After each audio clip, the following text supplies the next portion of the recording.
I am explaining to you the difference between religion and spiritualism. Religion is an important part of our lives. I feel proud that I am a Hindu, but I do not look with contempt at other religions. Mahatma Gandhi also said, I am proud that I am a Hindu, but this does not mean that other religions are not good.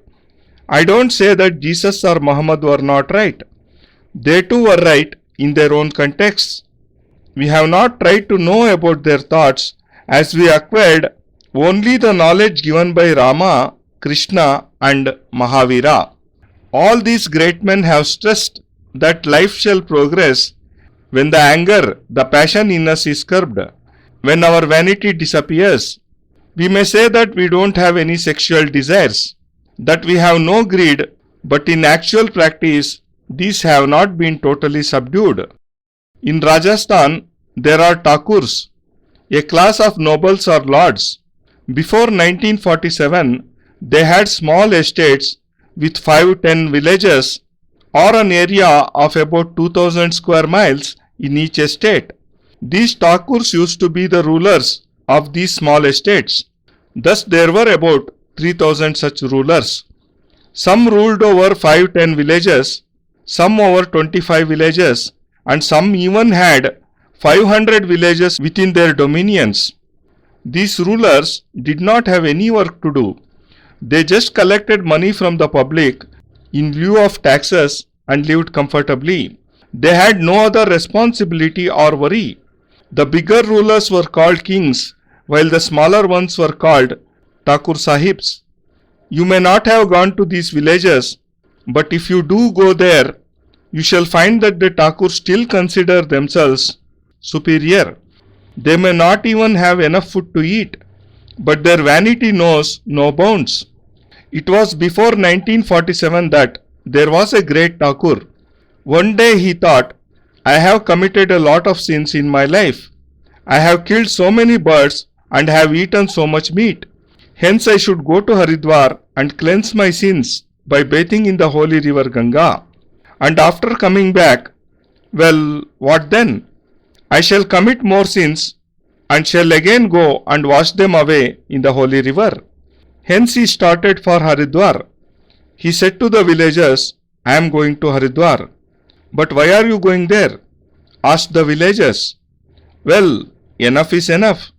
I have killed so many birds. I have troubled you and looted you. Now I want to renounce everything. Hence I am going to Haridwar.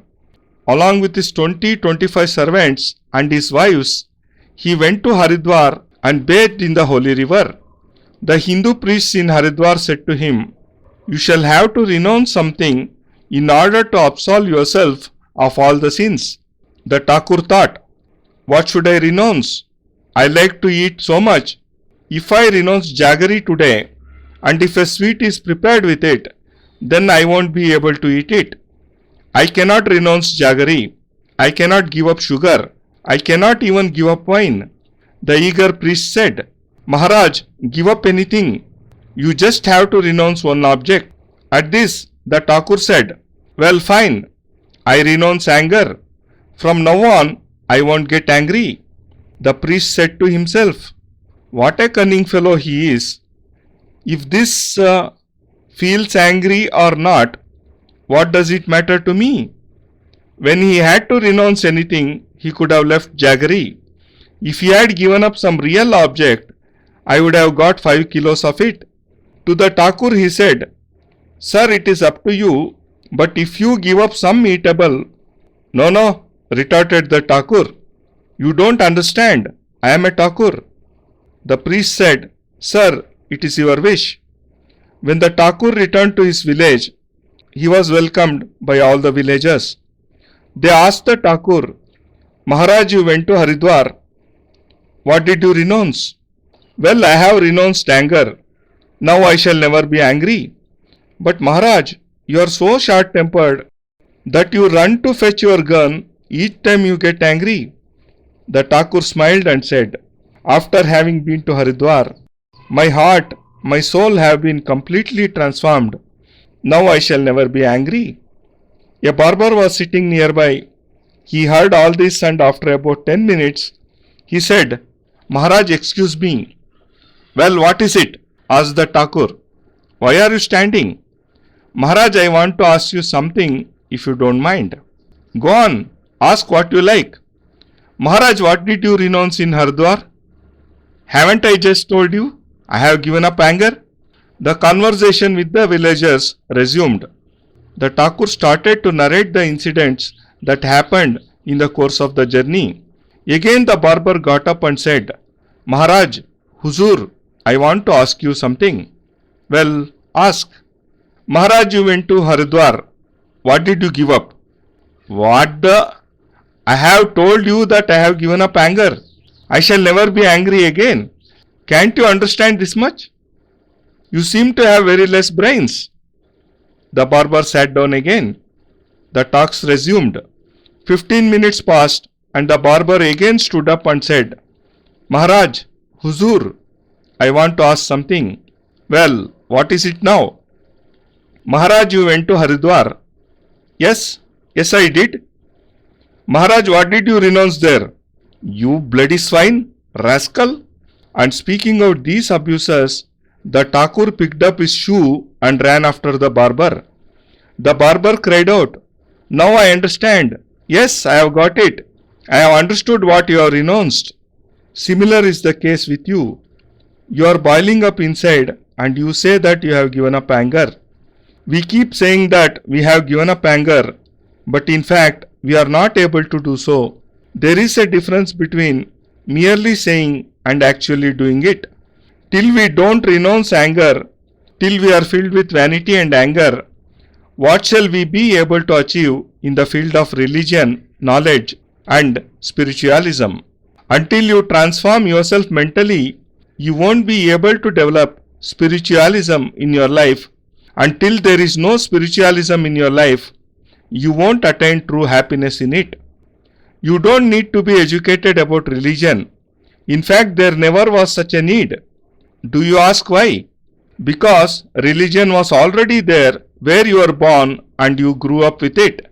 If you are born in the house of a Hindu, you are naturally initiated into Hindu religion.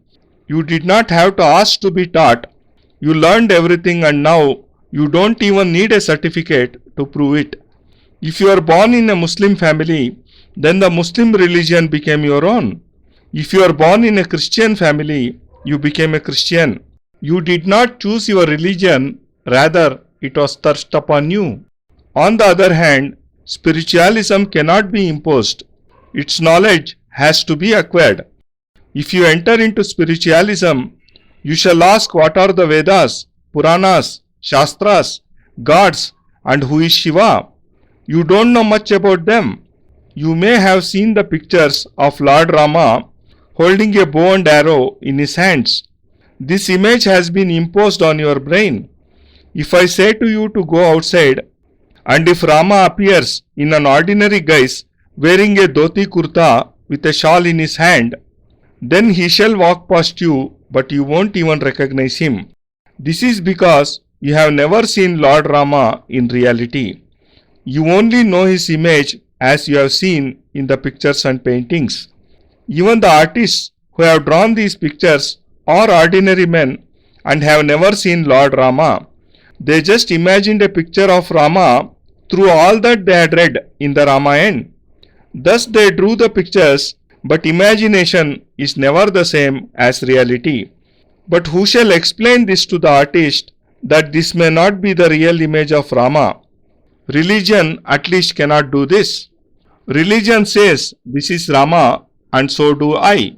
But if Rama appears in a different attire, wearing a simple dhoti and kurta, then will we be able to recognize him? No, we won't. Then how can we recognize him? Only when there is a deluge of joy. And when can joy be attained? Only when you have a guru. He may be any guru, but he must be a real guru, not a fraud. He must not be deceitful, a liar or selfish. A real guru is called Brahma. He is called Vishnu, for he can bestow one with true knowledge. Then when you shall close your eyes, joy shall generate from within and the real form of Rama shall appear in your conscience. Then there shall remain no need to see his pictures in the outside world. As soon as you close your eyes and concentrate, the image of Rama shall appear before you, and thus you shall be able to devote yourself in the divine feet of Lord Rama. Twadeeyam Vastu Tubyamevam Samarpayeth. That is, my body, my soul belong to you. All these have been given to me by you, and I devote them in your feet. This feeling of devotion cannot be evolved from some external source. From an external source, it shall only be hypocrisy. I may go to a temple, but still not feel devoted. But if I am devoted deep inside, then even if I sit at home, I shall be able to achieve the realization of Lord Rama. Then an aura, a radiance, a brilliance shall reflect on my face, and divine rays shall surround my whole body. Even Lord Rama and Krishna must have undergone the process of dhyan, for a divine aura was present surrounding their physical forms.